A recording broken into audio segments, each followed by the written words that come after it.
Welcome to Yoga with Sarah.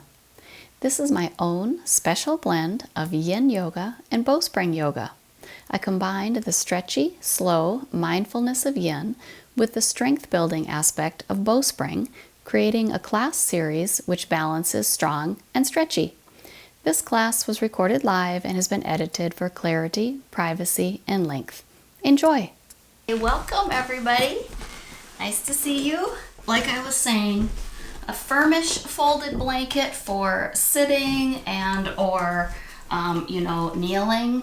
2 blocks for lunge pose. I'm going to challenge some of our beliefs. I mean, there's a lot of reasons. Muscularly, of course, we know that there could be hang-ups in our body. But apparently there's a lot of reasons skeletally as well. One of the things that came up was asking the question, this idea of what stops me? So in your pose, is it because your bones don't move that way? Is it because there's a muscular situation going on or a connective tissue? Is it emotional? So there's all kinds of things that stop us in a pose. And we'll explore a little bit of that tonight. The other idea that I want to challenge us with this evening is the idea of, I know we've all heard this, never put your knee beyond your ankle in a lunge, right? Has everybody heard that? Yeah. Well, we're gonna go beyond tonight, and it's a Yin pose. It's a low lunge where the knee comes way forward of the ankle, and it's specific to get into the Achilles and the calf muscle, and it works great. But that's why we have our blocks, so we can support our weight of our body with our hands on our blocks. But I'll invite you to notice if once you start going there, if you think, oh my God, what am I doing? I can't do this. This is wrong. And that's something that stops us too, is our beliefs, right? Okay. We're going to start out with a body scan from seated, and I don't care how you sit. This might not be comfortable the way I'm sitting with my legs crossed. You can have your legs out or whatever you want. We're not going to stay too long. We're going to start moving into Sufi rolls from this position. So find a place where you feel comfortable enough to settle in. Hands can be wherever is nice for you. Go ahead and take in a breath and sigh it out. Let the eyes drift closed if that's comfortable. You know, sometimes if you're feeling more awake or jittery, it's not comfortable to have your eyes closed. So, for example, if you just had a cup of coffee, maybe you just want to find an easy place to rest your eyes.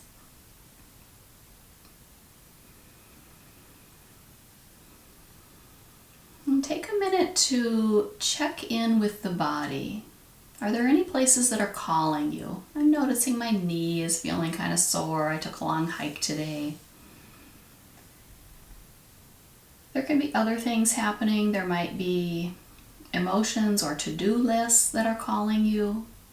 Take any of that into account as you scan through the mind, the body, the energy body.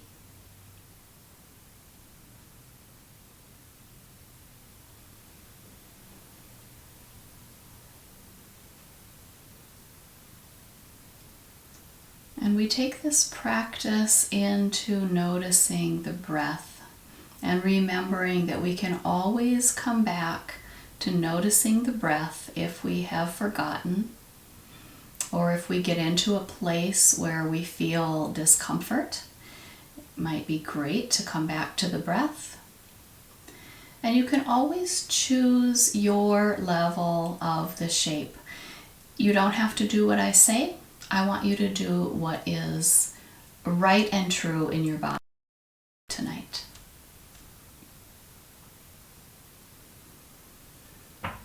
When you feel ready to add in some movement, I invite you to move organically. So it might be just folding forward. It might be rounding the body. I have to get rid of my prop now. I notice in Sufi rolls I don't really want to have something under my backside. It might be lifting the arm up and taking a little side bend. So we'll just take a little bit of free motion, gentle seated movement as your body calls for. Eventually, and not even right this minute, but eventually we may end up in a bit of a forward fold, a cross-legged forward fold. But I invite you to just wiggle around a bit first. It's possible you'll want to close the eyes to allow the noticing of sensations to be more internal. The whole practice could be done with eyes closed if you want to.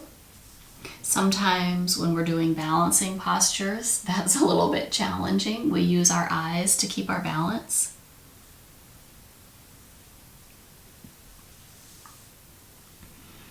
Eventually, let us meet in this seated forward fold.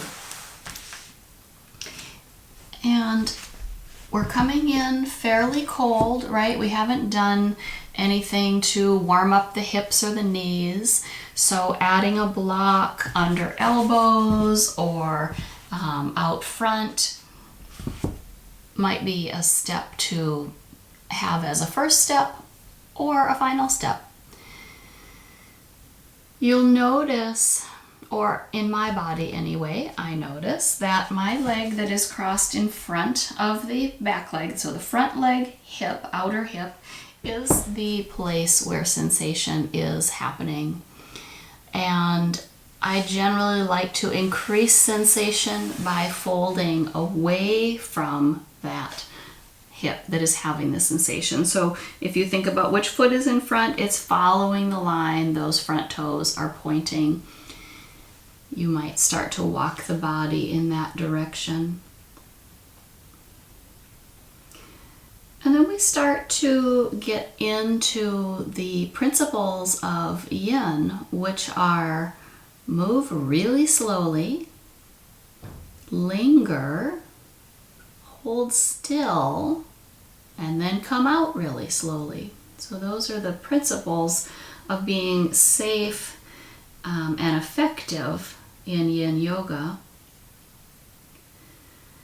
It doesn't mean you have to be completely still, because we change as we linger. So it might mean micro movements of exploration. So I find myself tipping a bit more, starting to let my head hang down.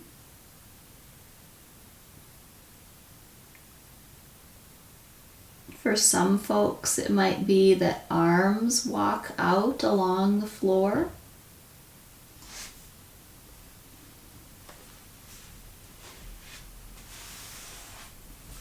It might be that the block becomes a headrest.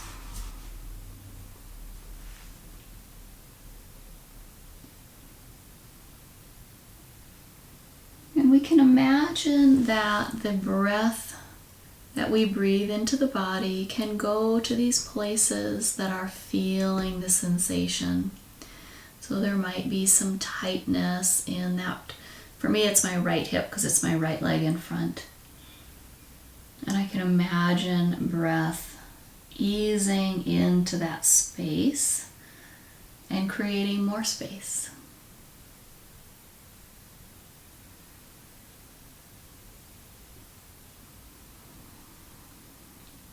Let's take another 0 to 3 breaths in this position.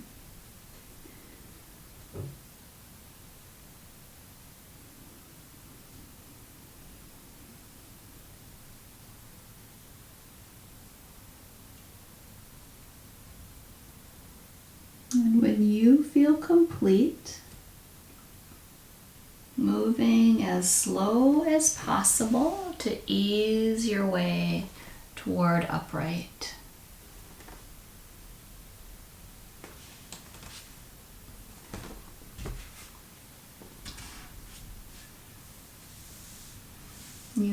enjoy shrugging out shoulders a little bit. It might be nice to notice which leg is in front, because we'll do our other one in front in a minute, but it might be nice to send your legs out long or partially bent to take windshield wiper knees. Out long could still be internal and external rotation, or something else that feels good in the body. So that was a big bend for the knee and the hip. It might even be a little counter strengthening pose where you could lift up into a little reverse tabletop as a strengthener from that work of opening. What does the body call for tonight? When you feel ready to move to the second side, remember which leg was in front and let that one come in first, followed by the one that had been behind.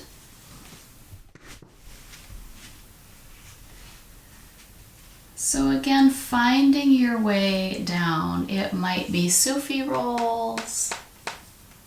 It might be pausing and taking a little side bend twist.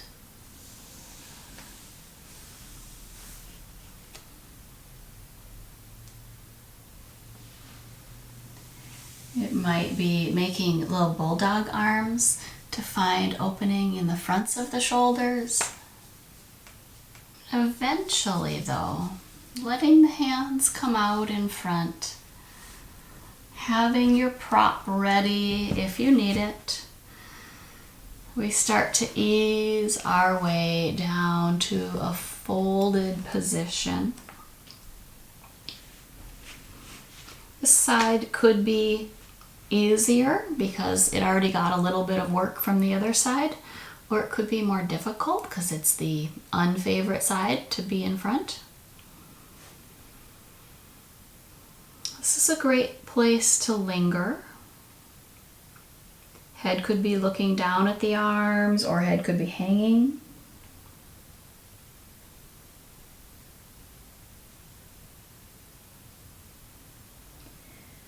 Some folks want to add more sensation, and if that's the case, you may walk the hands. Now for me, it'll be off to the right because it's my left leg in front, so I'm going to walk the direction my front toes are pointing. If your right leg is in front, you will walk your hands to the left. So adding in this little bit more sensation to this outer hip area.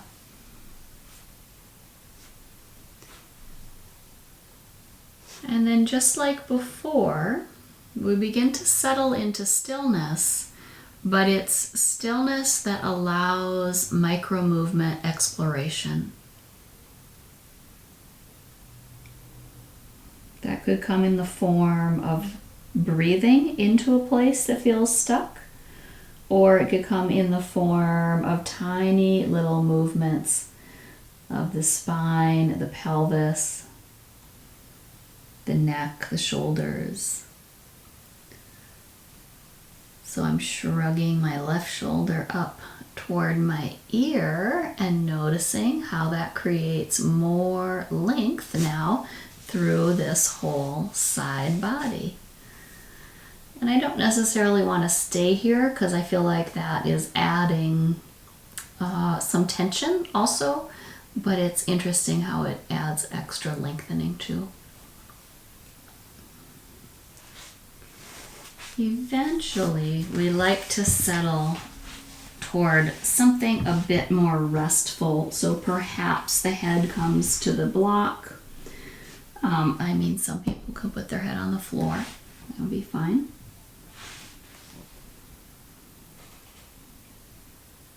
And then we settle here.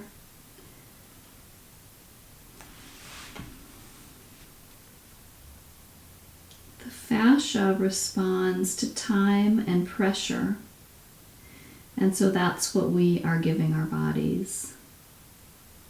The muscles should feel relaxed because we're not working the muscles right now. We're working the fascia and the connective tissue.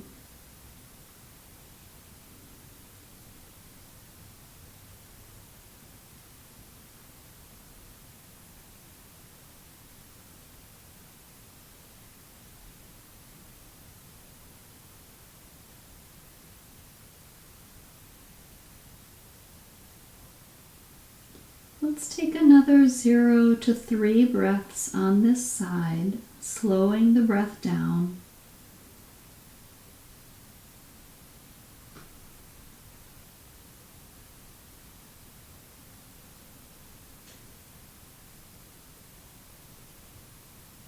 And when you feel complete, remembering to move as slow as molasses in January,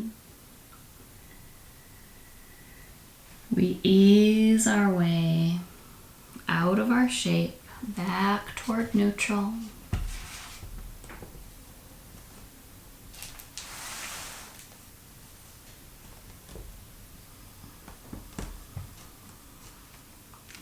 Assist your knees to come up.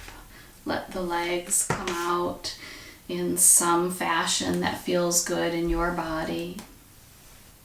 You may end up taking a few windshield wiper knees.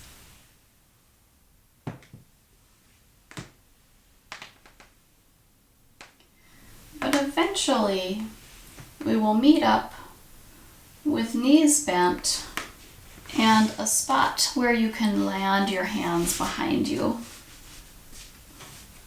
It doesn't have to be hands, it could be elbows. So we're going to do tabletop, reverse tabletop again, so you can choose which feels more comfortable. Let the shoulders shrug up, squeeze together in the back line, and settle down toward the back pockets. Get long, tailbone presses into the earth. We get long through back and belly. And then press into the feet and begin to lift up the behind. Draw the, root into the feet and act like you're going to drag your body toward your heels or toward your knees. So you're really activating the backs of the legs, hopefully not getting a cramp. Take a breath here. On the exhale, gently release, swing the behind back toward the hands. And let the legs settle out with some length. You might want a little butt booster. You can also always keep the knees a bit bent, but we're going to start to find a forward fold. And I want my block ready. You might also, that's just for landing my head on if it ever gets down there. We start out by letting the pelvis rock on the femur heads. But what if your skeletal structure is done? Like, that's it. That has stopped me, right? That's it. It's also my hamstrings. That's stopping me. Luckily for us in yin, we can start to round. We can also let the legs go a bit slack. There's no requirement to pull your toes back and keep your legs active. It's a very passive sensation. So if what's stopping you is a bone constriction here, let the legs roll open a tiny bit. If what's stopping you is hamstring, then you might dig the heels in and act like you're going to draw your butt toward your heels, so you really activate these muscles again for a minute, and then soften them and soften the legs and let yourself fold again. And of course, time. Time is going to allow us all to find a bit of space in the backs of the legs. I don't think my head's going to make it to my block unless I really let my head hang. And that's allowable here. You can do that in yin. In fact, it's interesting because then you start to notice the whole back line of fascia in the body and how this activates sensation from the back of the head, back of the neck, down the spine. You might notice it more in the backs of the legs and even through the soles of the feet. So let yourself drape over your legs with time. we start to settle our way down. Where I thought I was going to stop ended up quite differently after giving a bit of time and attention.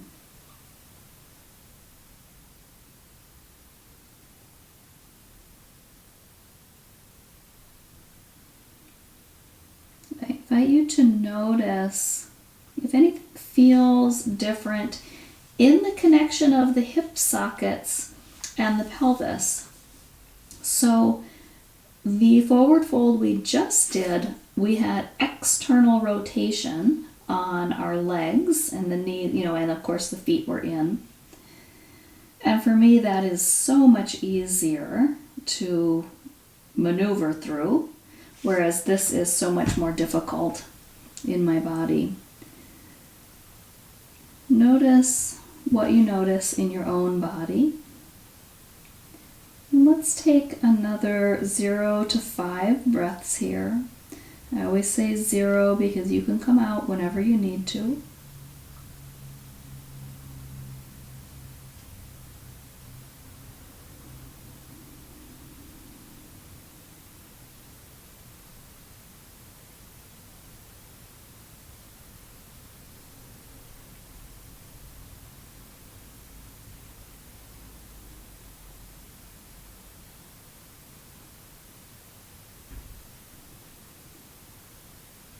When you've decided that you feel complete, it's that same slowness.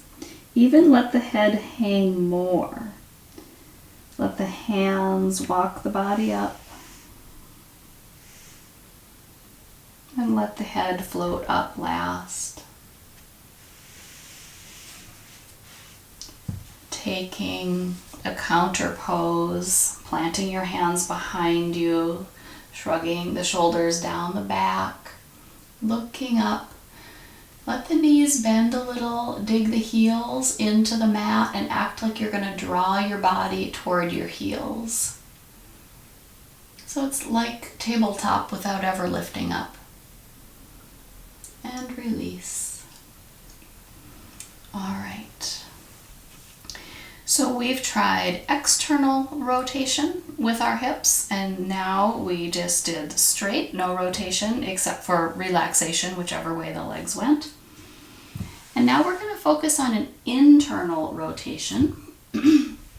I'll invite you to bend your knees and just scooch over to the left edge of your mat a little bit and get your folded blanket on the right side of the mat. We're going to go ahead and just sit up on our folded blanket with our left butt not quite on it, our right butt on it. And make sure you now scoot way over to the right edge of your mat. This is going to seem weird, I know. We're going to move into what's called pinwheel. So it's kind of like when we would side sit in Pretty Lady, and that isn't so terrible, right? This is a great spot to start. So if you're sitting on your right butt, then your legs are folded over to the left. And then we'll start to let a bit more space come into these legs. So realigning so that your right leg aligns with the right edge of your mat, and then the right knee is bent at about a 90-degree angle. You might not want to go there quite yet. You might want to keep your foot up against your leg, because our weight needs to come onto our sitting butt side, which is our right side. And we're going to scooch our left leg back a bit. And so we've got our leg coming right out of our hip, and then about a 90-degree angle on the knee, another 90 at the ankle, but nothing is tight, okay? And then the front leg can scoot forward again. So you can see how this is half of a pinwheel. Now, what's tricky here is when your weight's over on the right, you're like, what's the big deal? But if you start to let your weight settle to the left hip, and you've got this internal rotation on your left leg, then you're probably going to start feeling something. So play around a little bit with what's your edge, what's stopping you. Would you like to challenge yourself in a way that may include a tiny twist to behind you to the left, or a little side bend to the left. Anything that is settling weight toward this internally rotated left leg is going to be a challenge, and that's the focus spot of this shape. You can always back out of it by shifting weight over to the right hip if that gets scary or feels unsupported. But I invite you to go back in and just sense. Do you tip forward a little? Do you find your block here so that you can keep yourself a bit more upright? I'm not sure. It's an exploration in your own body because this is a shape we don't often practice. And because of our differences in our femur head and hip socket, it's going to be different for all of us. It might be a little bit of pressing that left hip forward. That might do something. I thought that did something for me before, but now I feel like it just made me clench in my back upper hip. So I'm going to stop. Let's take another 0 to 3 breaths on this side. Getting into sensation of this internal rotation of the left leg in whatever means is working for you. Notice if you're clenching. I keep clenching my back left hip butt complex.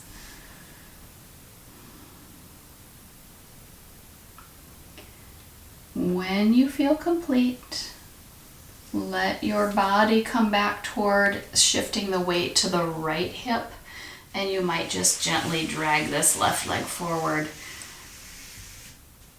and then let both legs rotate forward and around. So we'll take the second side and we'll have our same bolster prop ready. We just have to change our direction of our seat, or you can get your prop and scooch it to the other side. It doesn't matter to me. So now it's the right leg that's going to be internally rotated. I'm starting out from a fairly gentle position where my left foot is up against my right knee. But once I put weight over to my left hip, I can just start to scoot this back leg out and away from me to create these squares, these 90-degree angles in the knee and the ankle. Now I already noticed, without even moving my front leg forward, that if I shift my weight to this right side, that's some sensation. So you could be right there.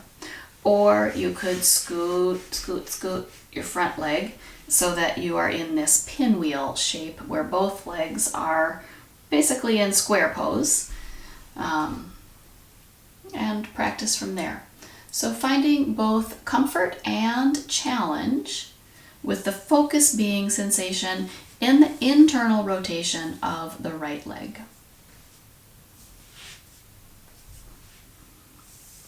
Noting if you want to tip your weight to the right or lightly twist to the right.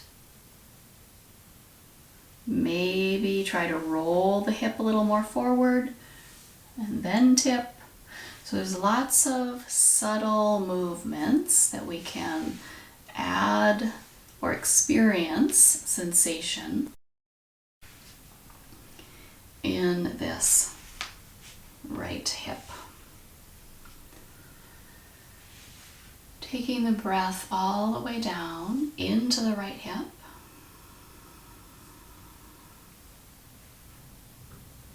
And it might even be that the head begins to tip to the right.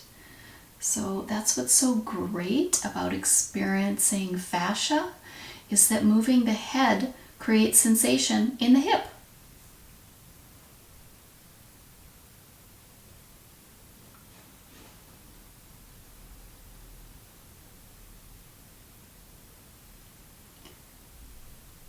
Let's take another 0 to 3 breaths on this side in this potentially awkward pinwheel position. How do you know if you're done before I've called it? I just thought, oh, I'm having a zinger in my knee. I must be done. So any kind of nerve zings or cramping, that's always an indication that you're done. When you feel complete, help your little back leg come forward. If you want to send your legs long for a little knee break or to roll the legs inward and outward, you could add that.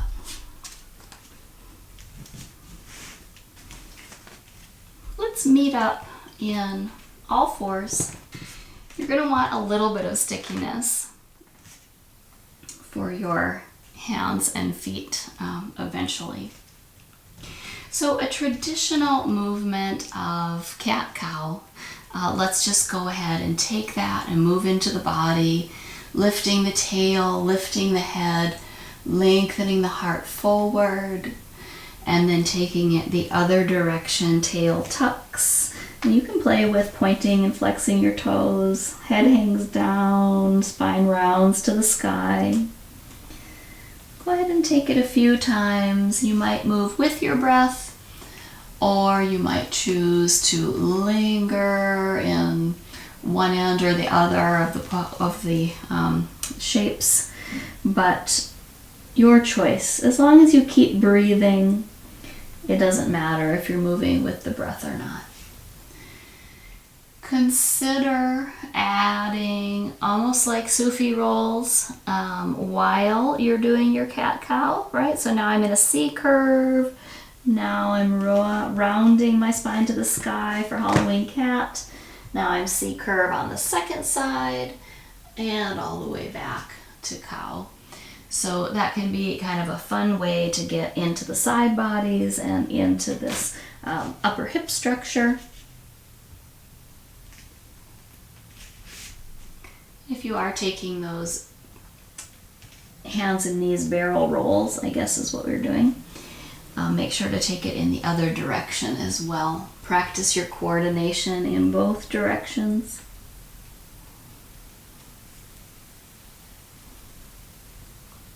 All right. The next time you come through neutral, if you feel complete and even, let's pause here.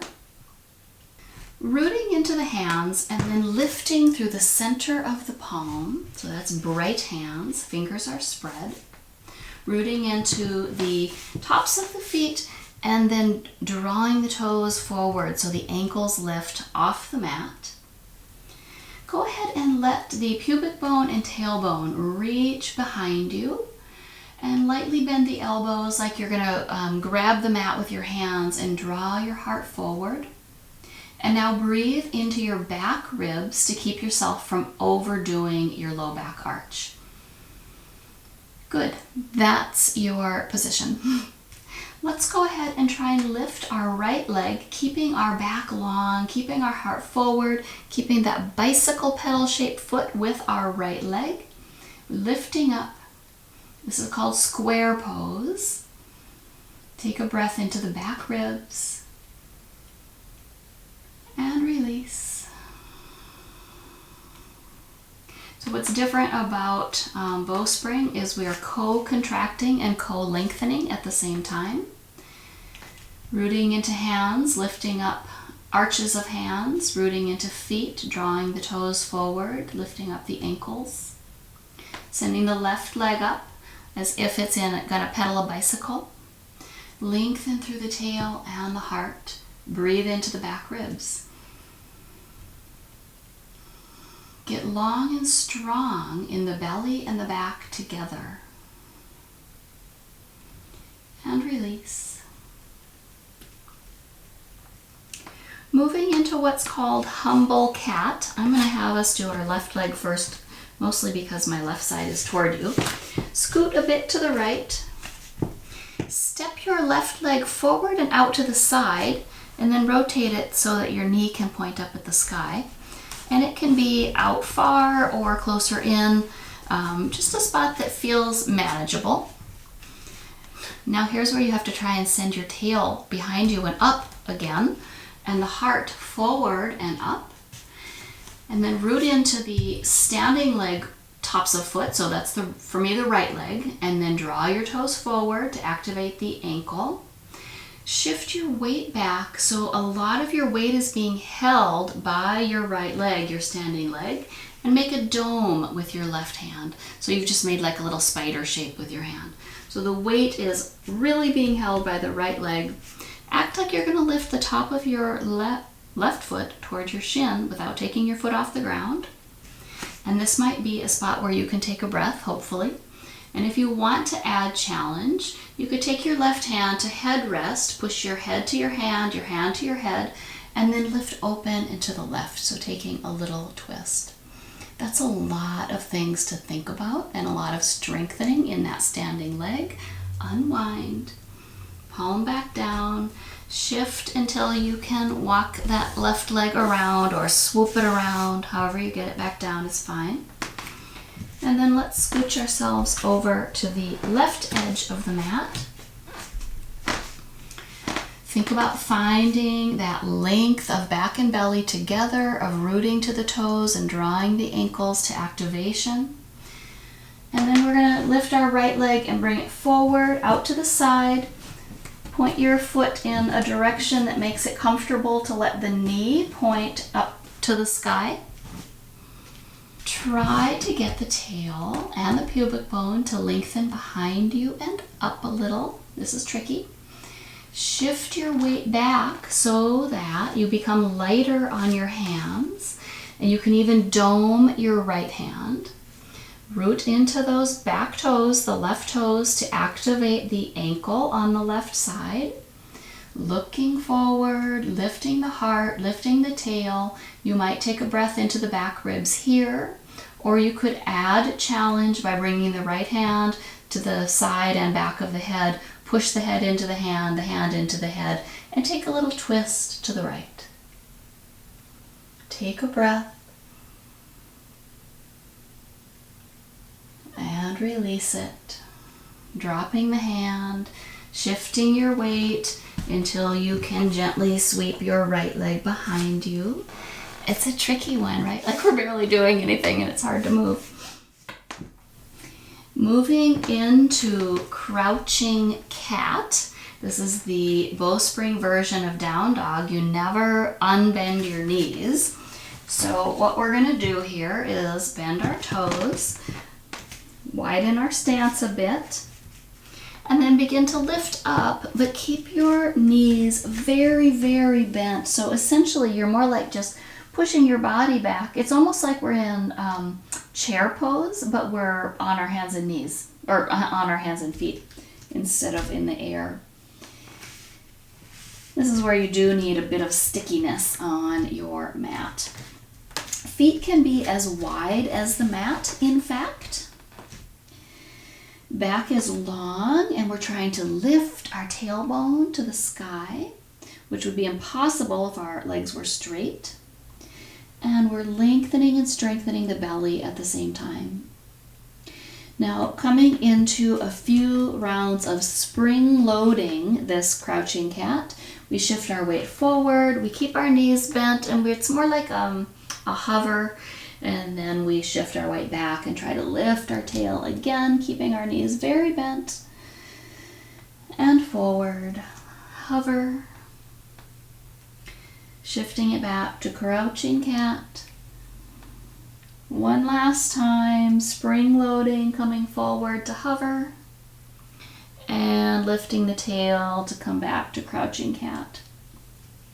Moving into square leg from crouching cat. I think I'm gonna kick the door. I'll scoot up a bit.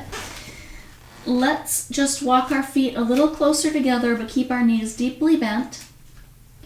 And go ahead and lift the left leg behind you and make that bicycle pedal shaped foot with your left leg, and then send the leg toward the sky, simultaneously trying to get the tailbone to go higher. So the left leg isn't going to go very far, right? It's square leg, not extended leg. This is a lot of work for the standing leg. Let's bring that left leg back down, plant it. Lift up the right leg, make your bicycle pedal shaped foot. You can look at it. Send your back and belly into that lengthening place where they're reaching behind you, and lift your right leg into square leg pose.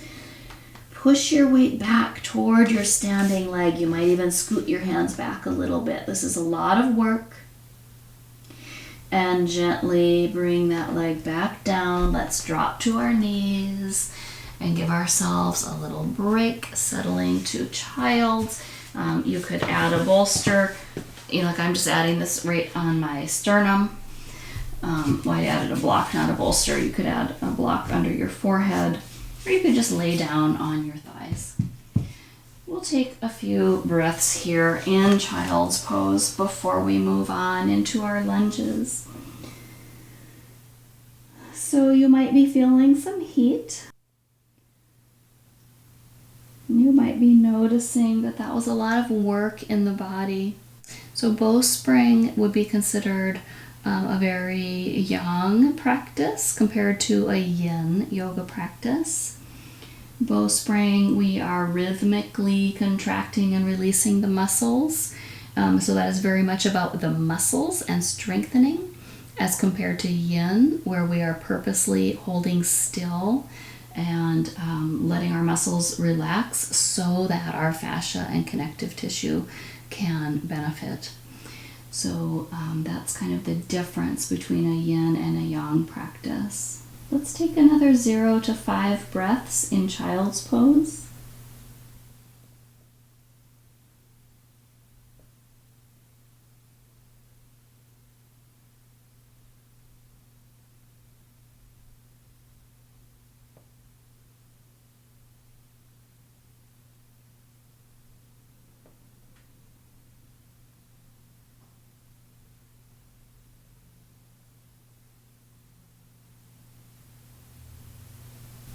When you feel complete, let the body ease out of the pose, out of the shape.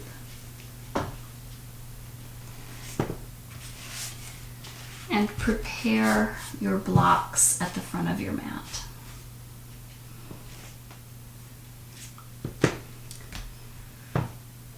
Our back leg is going to be fairly far behind us in our lunge, so I'm going to move my folded blanket back a bit. Just for comparison, we're used to doing down dog versus crouching cat. Let's try that in our bodies, and we'll come to a lunge from a down dog position. So tucking the toes, lifting the knees, begin to shift your weight back. And I don't ever have completely straight knees, but they're certainly more straight in down dog than they are in crouching cat. But you might notice that your tail is more curled toward your heels than when your knees are deeply bent and you can let your tail lift up. So it's just a different way of moving into the body. Looking forward, let's start to step our right leg forward up between the blocks. You might not make it up there, that's okay. Scooch it along, let your toes walk it up there a bit. And then get your blocks on high, so they're on the high setting. Okay.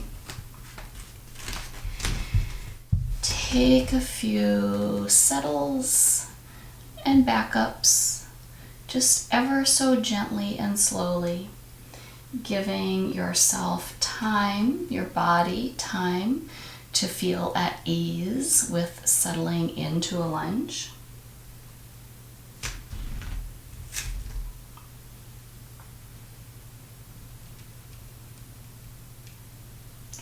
Eventually, I'll invite you to drop your back knee down to your folded pad. And then this is where we're going to challenge our belief system. I'm like, well, this is exactly right. My knee's over my ankle. I'm being so safe. So let's scoot our foot back a little bit. keep your weight a bit more on your blocks, but you might turn them down. You'll notice my knee is ahead of my ankle. And then I'm going to sink even deeper. So I know you can't really see my leg very much, but this is how deep it is. And it might go more. I might lift out of this, scoot my foot back even a little more, and then come forward again.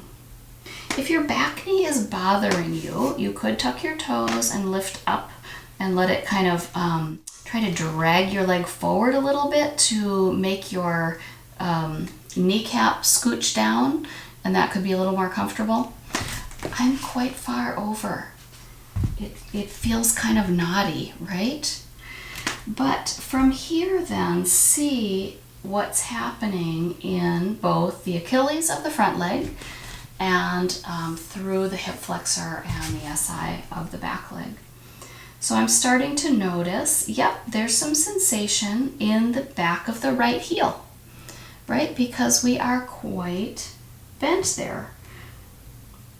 So Miriam's my teacher for this workshop, and she said, this is why it made me feel okay about doing this. She said, what do you think happens when you walk up the stairs? Do your knees stay exactly over your ankles, or are they forward of your ankles? And I was like, I don't know. So I had to go and do an experiment. Well, they're forward and they're fine, you know. So I don't know. I don't know what to say about that, but this is a great way to get into your Achilles, and that might be beneficial for some foot pain, plantar fasciitis. I'm just guessing. It kind of feels good on my feet.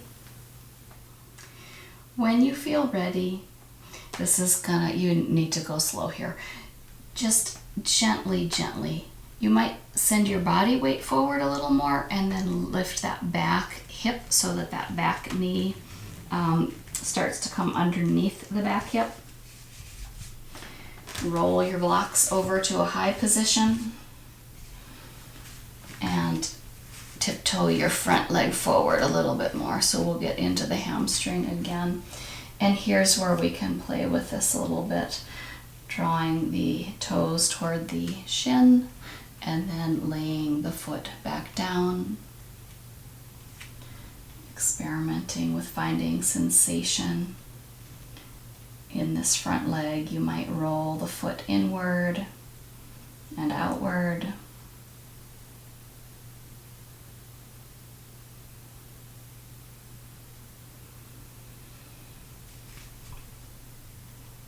And then let's come to, we're still going to stay in our lunge, but we're going to come to a bowspring style. Bowspring style low lunge is this. You don't need your blocks. I mean, you can have them there. I'll move mine so you can see what I'm doing. But it's one knee right below the hip, and then it's the front leg ankle right below the knee, and it looks like this pinwheel position that we were in. But what's interesting about it is the shape of the upper body. So we're going to send our tail and our pubic bones kind of behind us and up. We're going to root into that back foot and draw that ankle so it's activated. We're going to think about lifting the top of our front foot toward our shin without lifting our foot off the ground. But what does it do? It lifts the arch. Okay. Send the tail behind you again. Act like you're pulling the legs toward each other. Imagine you're squeezing them like you're going to squeeze a block between your knees. Of course, they're not even touching.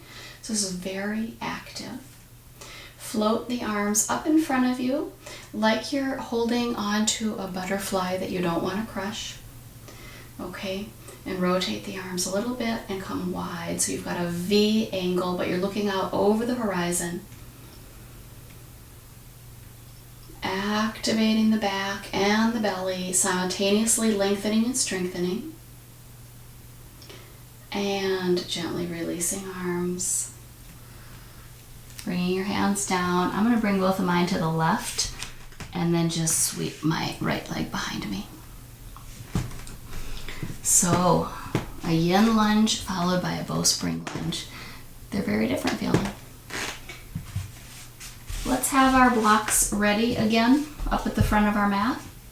And you can choose to come into your lunge simply from hands and knees like this, or if you want to experience the space in your body, you can come into your down dog before you come up to bring your left leg forward into the lunge. So your choice. When you're ready, I'll invite you to bring your left leg forward, and then you've got your blocks on high. And you take a bit of time to lift up and settle in, and lift up and settle in. So we're giving our nervous system the cue that there's always an out. You don't have to stay if you don't want to.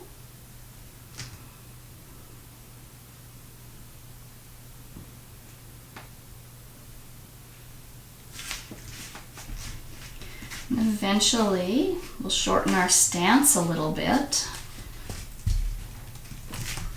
And we'll start to drop into our back knee. And that back toes can point or flex, whichever. I'm going to shift my weight back so I wanted to scoop my foot forward to make it right. But we're doing an experiment.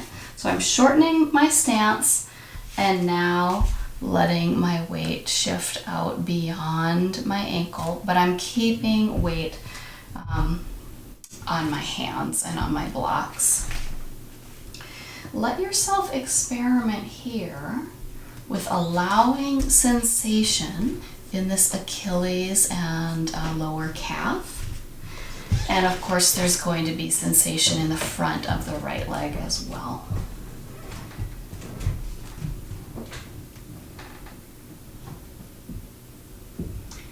Now, I think what's interesting in this is that it feels similar to bowspring in that I feel like my back, my tail and my belly are long and lengthened and kind of reaching behind me. But I wouldn't say they're engaged. I think I'm holding more of my engagement in my arms and shoulders, supporting my weight, so I don't do anything wrong in my knee to ankle situation.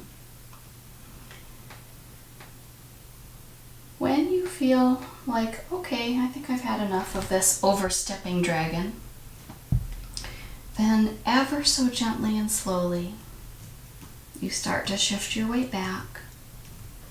And if you need to adjust where your back knee is, that's fine.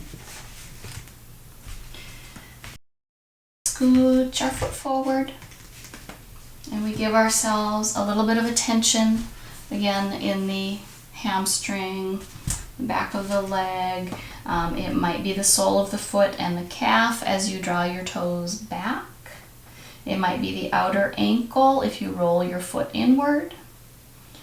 So just allowing some experimenting and sensation here.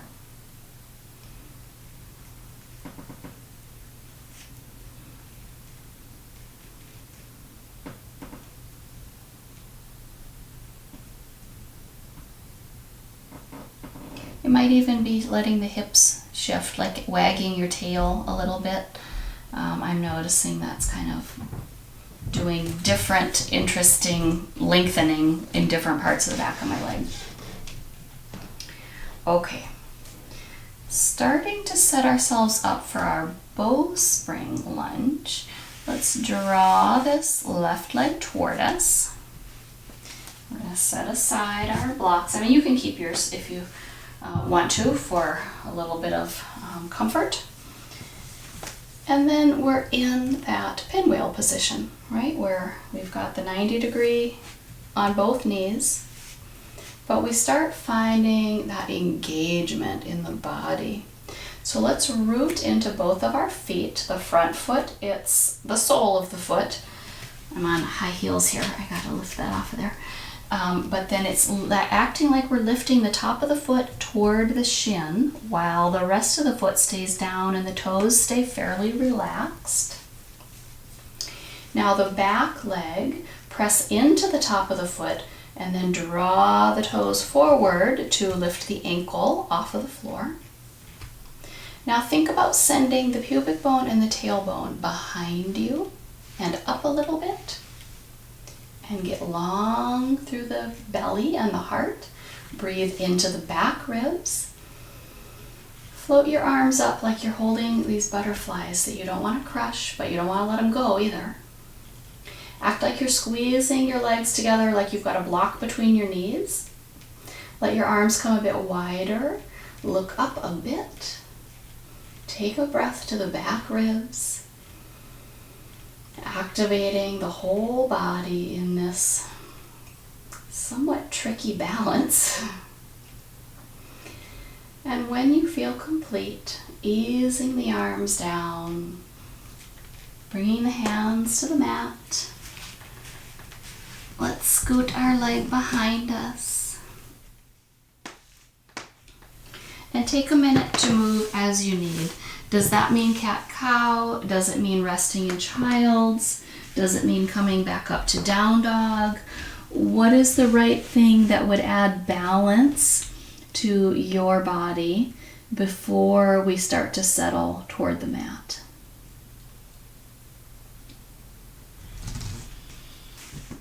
And this could also be a good time to add extra cushion to your mat, to get your covering blanket in a spot where you could reach it, or to get your comfy socks, or whatever it is that you want for comfort and rest. And eventually we will all meet up on the floor. So you might sit down and swing your legs around and then ease yourself down toward the mat, tucking the tail.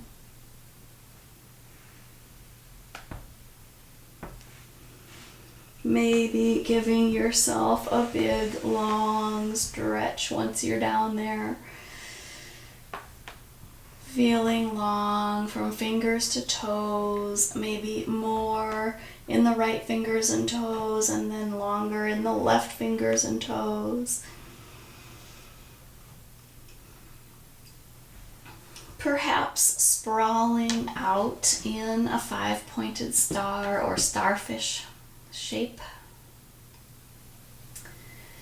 And in this shape, I think it's funny for me because you guys know I love having props, but somehow it's just so comfortable to lay flat out with arms and limbs all splayed every which way, and it just feels good. I don't really need any props. I don't know if I would choose this for my Shavasana, but you certainly could. You could also choose to take a body scan and then see, is there any last little bits that would feel good for you before coming to rest? So for example, if you're feeling a little unstable in the pelvis, you might take a little bridge pose where you root the feet and lift the behind and just kind of activate lightly and in a very aligned fashion. That can add stability. If you're feeling tight in the back, you might take a few rounds of arch and flatten or flowering arch and flatten, where you add the rolling in and out of the arms. Or if you're feeling like you didn't get enough twisting in, you might add a bit of time here to find that. So we'll take a couple of minutes to do our own practice of finding our last little bits. One last suggestion. If you tend toward having swelling in ankles, wrists, hands, or feet, then for you a nice ending might be bear pose, where the arms and legs are elevated. You can roll out wrists and ankles, and that just helps any fluid that might be in the hands and feet to come back to the heart center for recirculation. That can be restorative regardless of if you have swelling. It just feels kind of fun to have your arms and legs floating.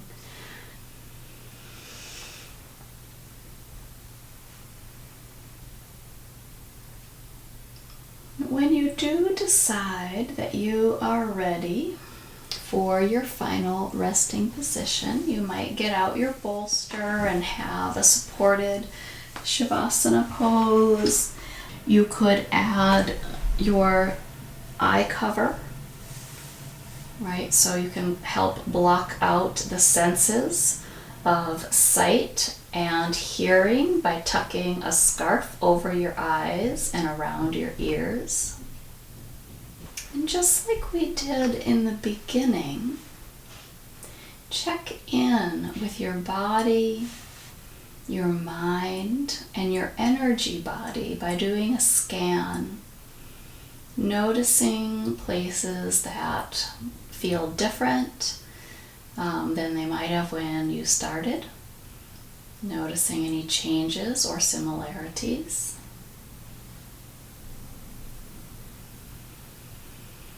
Noticing the way the mind and the energy body might have changed through your practice.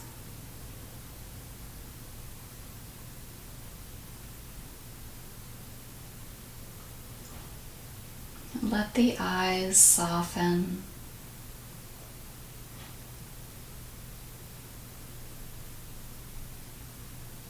Imagine that you can let the ears soften.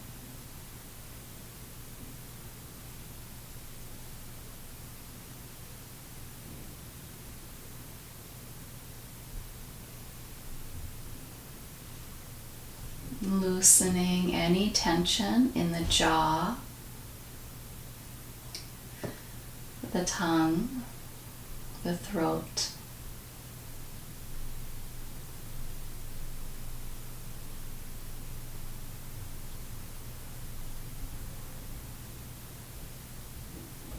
Settling the mind into the breath, noticing where the breath is noticeable in the body.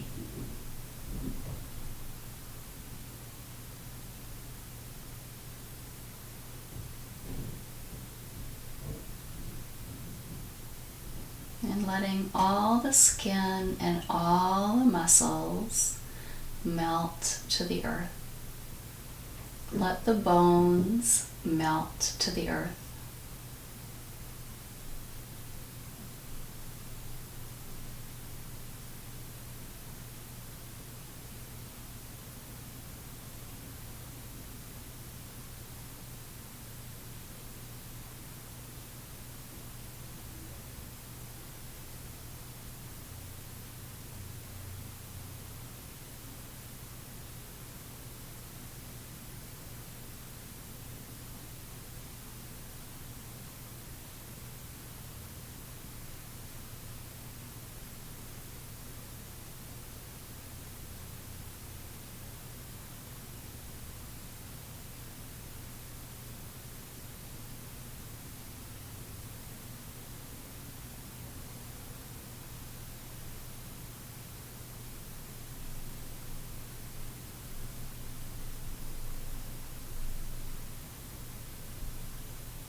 Let's take another 0 to 5 breaths, settling ourselves deeply into this time and place.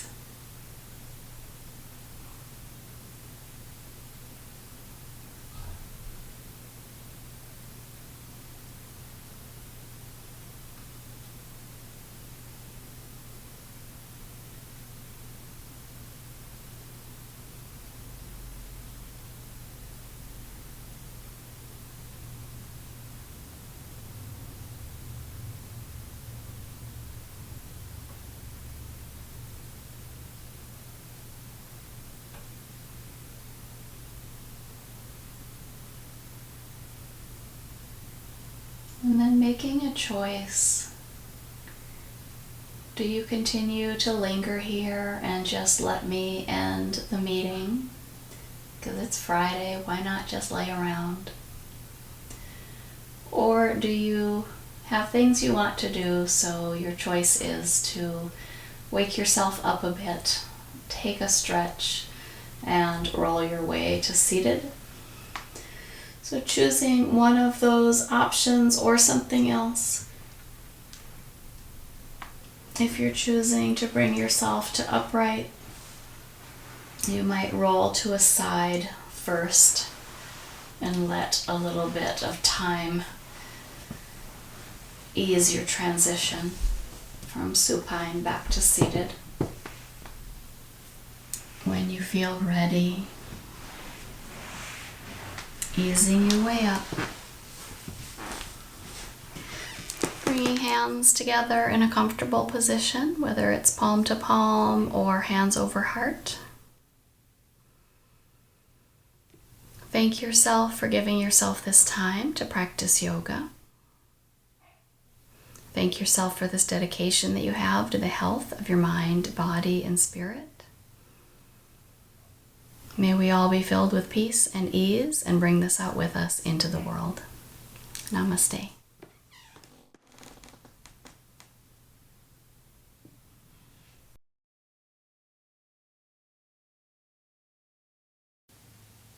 Thank you for joining me today. If you found this practice